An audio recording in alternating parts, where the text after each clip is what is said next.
Okay, so I wanted to show you a little bit of my prop making that I'm doing today for my job at the university in the theater department.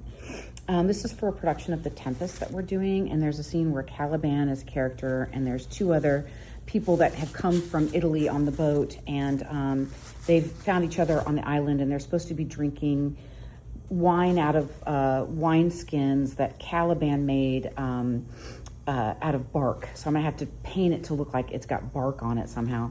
But these came from Amazon with a tiny little strap that was really short, so I had to add this strap to it to make it fit on the bodies of the actors longer. They needed to hang toward their hip. So I sewed them with the sewing machine directly to the strap that came with them, but I split it. So you can see how short the original strap was. It ended there.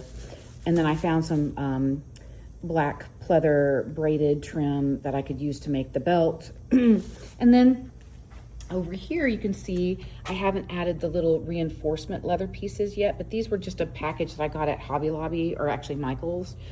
And so I'm just cutting them into little pieces, and I'm using the hot glue gun to glue them on here. Unfortunately, I couldn't get the sewing machine up here to sew it down. I could down here on this end, so I was able to reinforce it here along the edge, but these need to be much stronger for the action that's taking place. So I'm going to glue them down. This is how much glue I put on it. It's pretty gluey.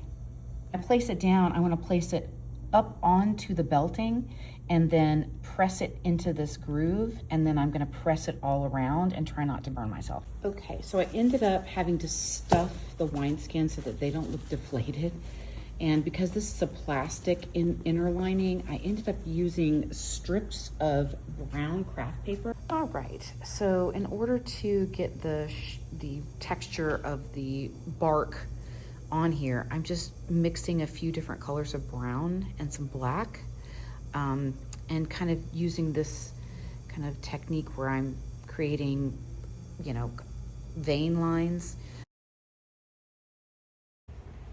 So this one is out here drawing, probably gonna go back in with a little bit more detail, but from a few feet away, that's supposed to read like bark.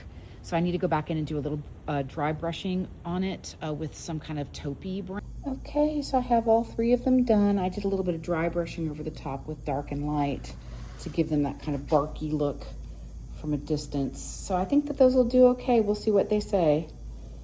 At least they're done.